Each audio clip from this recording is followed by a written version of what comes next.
Hello and welcome to That Suite. My name is Sarah Emery and today I'm going to show you a quick trick for removing the parent customer name and displaying only the child customer name in saved search results.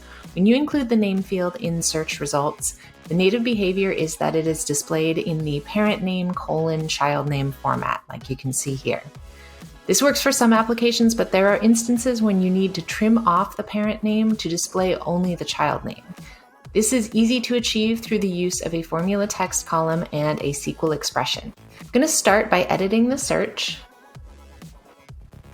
and adding in a formula text field.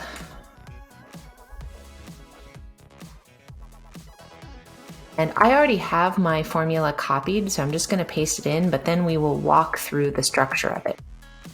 This portion here is what does all of the heavy lifting. INSTR is shown right here. This searches within the provided string, in this case, the name field, and it returns the position of the colon field. SUBSTR, substring, this is used to return only a portion of the provided string. Once again, we're inputting the name field.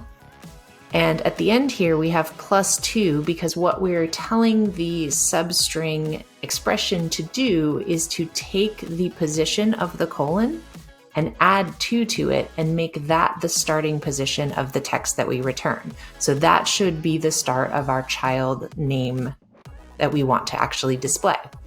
So I've enclosed this in a case statement, and that's because there are some non-child results that I want to retain just as they are, and I don't want any logic to be applied to them. So I've only set this up to return the modified value in the case where the position of the colon has a number. So if there is no colon, it will return 0 or null.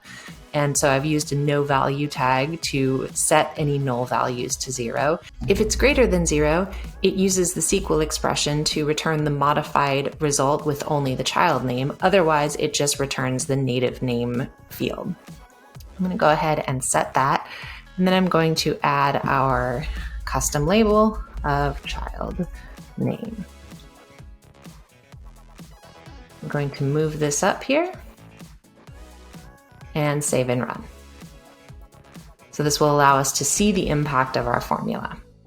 You can see here the names that don't have a parent associated with them are displayed just as they were before, but those lines that did have a parent-child structure to them now only display the child name.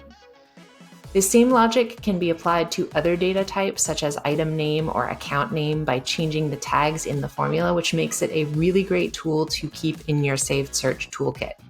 I really hope you found this video helpful. If you did, or if you have ideas about other topics you'd like me to cover, please leave a comment below. In fact, this video was from a suggestion, so thank you for suggesting it. Also, make sure to subscribe for even more NetSuite tips, tricks, and helpful hints. I will be back again next week with another video to help you live that sweet life.